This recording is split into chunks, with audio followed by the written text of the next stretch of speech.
Hi friends, అందరికీ నమస్తే. నేనైతే ఈరోజు పలక్నామా టెంపుల్కి అయితే వెళ్ళాను. అక్కడైతే చాలా ఖాళీగా ఉందన్నమాట. ఈరోజు ఎక్కువ ప్రజలైతే రాలేదు. ఈరోజు అమ్మవారి దర్శనం అయితే చాలా బాగా జరిగింది. చాలా దగ్గర నుంచి అమ్మవారిని చూడడం చాలా హ్యాపీ అనిపించింది.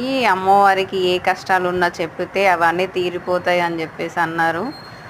ప్రతి ఒక్క మనిషికి ఏదో ఒక ప్రాబ్లం అనేది ఉంటుంది కదా. వెళ్ళేసి అమ్మవారిని దర్శనం చేసుకుంటే అందరికీ మంచి జరుగుతుంది అని చెప్పేసి అక్కడ ఉన్న వాళ్ళందరూ మాట్లాడుకుంటున్నారు అన్నమాట. అందుకోసమే మేము కూడా వెళ్ళాము. దీంతో 2 టైమ్స్ నేను వెళ్ళడం ఎంత బాగుందంటే అమ్మవారి టెంపుల్ అయితే హ్యాపీ అనిపించింది అనమాట. అమ్మవారి టెంపుల్కి వెళ్ళడం, అమ్మవారి టెంపుల్కి వెళ్ళి మనలోని బాధలన్నీ అమ్మవారి ముందు చెప్పుకొని మన కష్ట నష్టాలన్నీ అమ్మకు తెలుసు కాబట్టి మన అమ్మ దగ్గర మనం ఎలా మాట్లాడుకుంటామో మన కష్టాలన్నీ అమ్మకు చెప్పేసుకుంటే అమ్మవారు మన కష్టాలన్నీ తీర్చేస్తుంది అన్నమాట.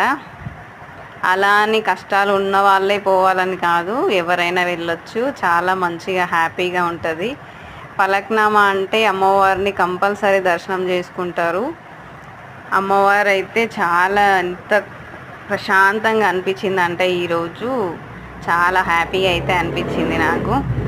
నేనైతే ఈరోజు చాలా వెళ్ళి అమ్మవారిని దర్శనం చేసుకున్న తర్వాత చాలా మనసు అయితే తేలిక అనిపించింది, చాలా ప్రశాంతంగా కూడా అనిపించింది.